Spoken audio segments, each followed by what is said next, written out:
Donc, bonjour à toutes et tous.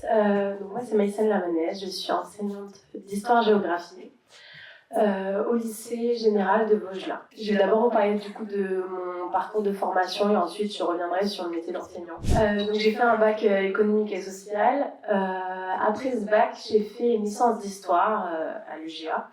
Et en fait, j'ai poursuivi cette formation avec un master MEF, histoire-géographie du coup, pour pouvoir enseigner soit en collège, soit en lycée, puisque c'est le second degré. Ce qui m'a donné envie d'être enseignante d'histoire, on n'aime pas trop entendre ça quand on passe les concours, mais en réalité c'est une réalité pour pas mal d'enseignants.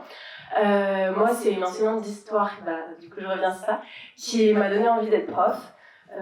J'étais en 4e et j'étais passionnée par l'histoire et du coup j'aime aussi beaucoup la géographie, hein.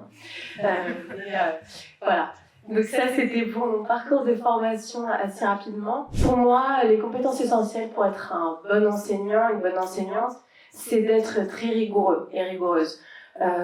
Déjà parce que, comme on l'a un petit peu dit au début de la conférence, il faut savoir préparer des contenus qui soient très rigoureux pour les élèves, adaptés à leur niveau. Il faut aussi être rigoureux dans l'organisation de son travail. Voilà, donc ça demande beaucoup de rigueur. Savoir s'adapter, on l'a beaucoup dit aussi, mais on a de plus en plus des élèves qui ont des profils différents, des PAP, des choses à mettre en place au sein de la classe, parce qu'on a beaucoup d'élèves qui sont 10, on a des élèves qui ont des problématiques personnelles aussi, et il faut savoir s'adapter aussi à ces situations. Pour moi, il faut aussi savoir coopérer, c'est très important. Dans le cadre de l'établissement, discuter avec justement les professeurs principaux pour avoir des informations sur les élèves, avec les CPE, avec les psychologues, etc. Et enfin, des compétences humaines, l'empathie, la bienveillance. Dans les missions du quotidien, donc ça va être un peu redondant par rapport à ce qu'on a vu au début, hein, mais j'ai fait un petit panel de tout ce qu'on peut faire. Donc une préparation des séances de cours en amont qui est très très longue, qui demande beaucoup de travail, surtout dans les premières années, où par exemple là moi j'ai 3 niveaux, donc 2 classes de seconde générale, 2 classes de première générale et une classe de terminale. Et avant ça j'avais, pendant mon master, fait des cours, donc j'avais une classe d'AGGSP, les spécialités qu'on peut avoir du coup aujourd'hui au lycée. Donc ça demande beaucoup de préparation et puis on a aussi un impératif en termes de temps puisqu'il faut essayer de faire tous les programmes et donc il faut savoir aussi gérer correctement la programmation annuelle, avoir un œil continu dessus. La gestion de la classe au quotidien, hein, c'est aussi un élément important. D'ailleurs, je ne reviens pas sur les problématiques des élèves, mais voilà, ça joue aussi sur la gestion de la classe. J'ai déjà dit pour la communication et puis aussi faire des projets.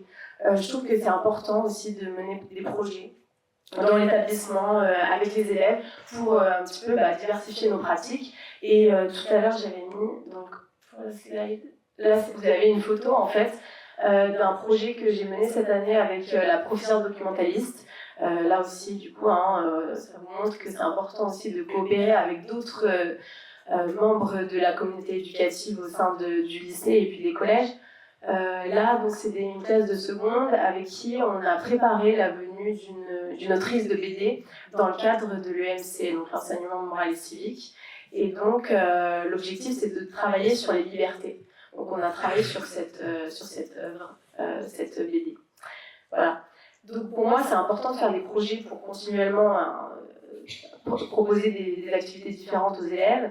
Et puis il y a aussi toute la charge mentale administrative qu'il ne faut pas négliger. Constamment communiquer avec l'administration, se rendre au conseil d'administration, donc par exemple cette année j'en ai fait 3. Faire les conseils de classe, ça demande aussi beaucoup de préparation en amont parce qu'il faut réaliser les appréciations de tous les élèves en histoire géo et en EMC. Faire des appréciations qui soient constructives pour que ça puisse servir aux élèves. Donc ça demande beaucoup de travail. Voilà, il y a aussi cet aspect important administratif sur lequel du coup je pense que j'ai terminé. Voilà. Et donc si je peux vous donner 3 conseils, ce serait d'abord d'être très rigoureux dans vos méthodes de travail dès maintenant en fait. Pour le concours, ça va vous aider.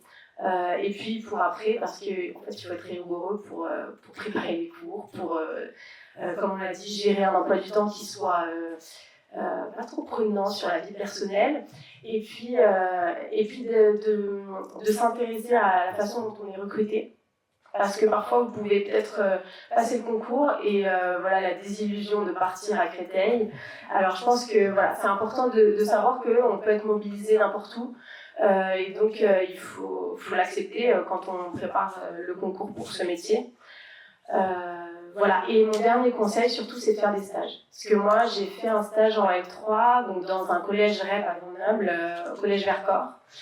Ce stage, même si je savais que je voulais être enseignante, il a été quand même déterminant parce qu'on peut voir concrètement comment se met en place la classe, comment on gère les élèves, comment on prépare des cours. On peut vraiment discuter avec des enseignants. Donc, soit vous pouvez prendre des rendez-vous, je sais pas, pour discuter avec des enseignants, aller dans un établissement, soit faire des stages. Vraiment, je pense que c'est très important.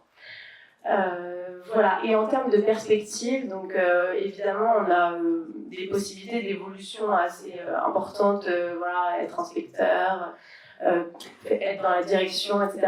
Mais on peut aussi évoluer de manière un peu plus, on va dire, faible, en faisant des stages. Par exemple, cette année, je me suis spécialisée dans enseigner l'histoire de la Shoah, et donc vous pouvez avoir des formations spécifiques. Je suis partie en stage de formation en Pologne, donc on a des universités d'été aussi, et puis j'ai aussi passé cette année la DNL, donc c'est discipline non linguistique, pour enseigner l'histoire géo en anglais dans les classes de section européenne, par exemple. Donc voilà, ça, c'est des possibilités qui vous permettent d'évoluer dans votre métier, de ne pas rester voilà, dans sa classe, toujours faire les mêmes choses, même si c'est jamais pareil. Mais voilà, ça permet d'évoluer. Voilà, je vous remercie pour l'écoute.